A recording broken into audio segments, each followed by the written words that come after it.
Урматтуу мусулман бир туган, бүгүнкү жума кутбасы бул эмес, бул бир гана кириш сөзү. Кудайым буйрса, бүгүн сиздер менен биргеликте карап чыга турган жума кутбасы бүгүн таравихтин кандай сооптору бар экенин ошол жөнүндө сөз кылмакчыбыз. 30 күн келип таравих намазын окусаңыз, ишиңизди калтырып, кечинде уйкуңуз келсе да, бүгүн таравих намазга барып сооп алып келейин деп, убактыңызды бөлүп келип таравих намазын 30 күн окусаңыз, Аллах сизге кандай сыйрык берет?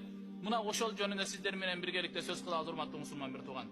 Мен бул 30 күндүк таравих намазын сообуну Танбихул Гафилин, жүрөктөрдү ойготуучу деген бир китеп менен окумакчымын, урматтуу мусулман бир туган.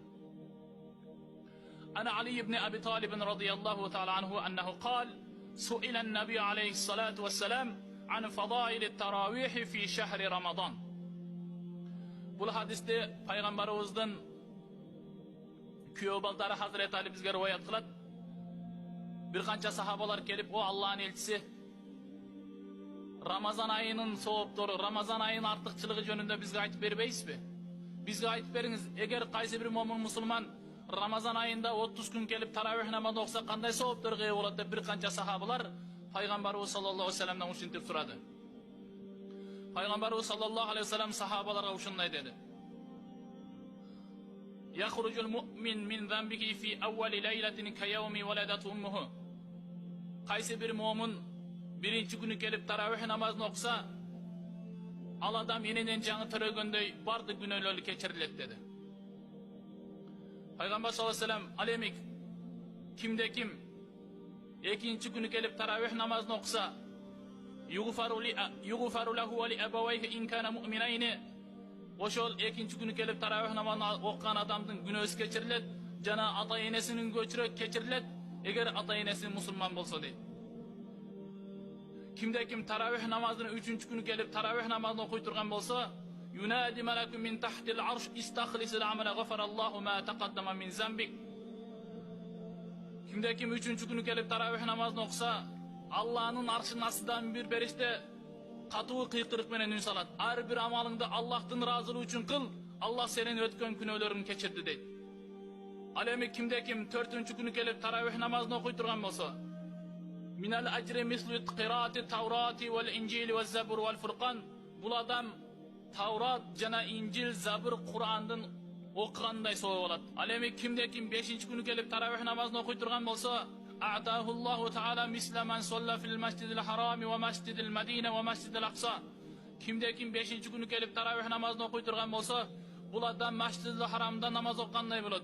Ал эми Масжидил Мадинадагы мечитте намаз окугандай болот, жана Палестинадагы Масжидил Аксада намаз окугандай болот. Урматтуу мусулман бир туган, дагы ушул жерде бир эскерте турган нерсе, пайгамбарыбыз саллаллаху алейхи вассалам Масжидил Харамда Меккедеги окулган бир рекет намаз 100 миңге жүрөт деп айткан.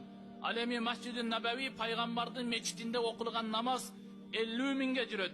Ал эми Палестинадагы Масжидил Аксада окулган намаз 500ге жүрөт деп айткан. Урматтуу мусулман бир туган, кимде ким Меккедеги намаздын сообуна жетем десе, же пайгамбардын мечитинде окулгандай сооп алам десе, же Масжидил Аксада окулгандай сооп алам десе, ал адам аракет кылып 5-чү күнү келип таравих намазын окусун.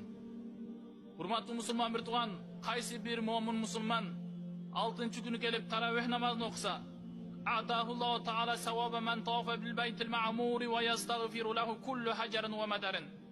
Кайсы бир мусулман 6-чы күнү келип таравих намазын окуса, бул байтул маъмурду таваф кылгандай соо болот. "Ва ястагфиру лаху куллу хаджарин ва мадарин." Бардык жердеги таштар, кумдар бул адамга истигфар айтып, "Аллахым, бул адамдын күнөөсүн кечир" деп истигфар, кечирим тилейт дейт. Байтил маъмур деген, урматтуу мусулман бир туган, азыркы биздин ажылар барып таваф кылган Байтулланын так үстүндө 7 кабат асманда периштелери таваф кыла турган жер. Пайгамбар саллаллаху алейхи вассалам ал Байтул маъмурга bir күндө 70 миң периште келип таваф кылат дейт. 70 миң периште келип таваф кылып, эгер bir периште келип bir таваф кылып кеткенден кийин кайра кыяматка чейин кайра кесеги келбейт дейт. Эмне үчүн? Периштелердин көптүгүнөн кайра кыяматка чейин кесеги келбейт экен, урматтуу мусулман бир туган.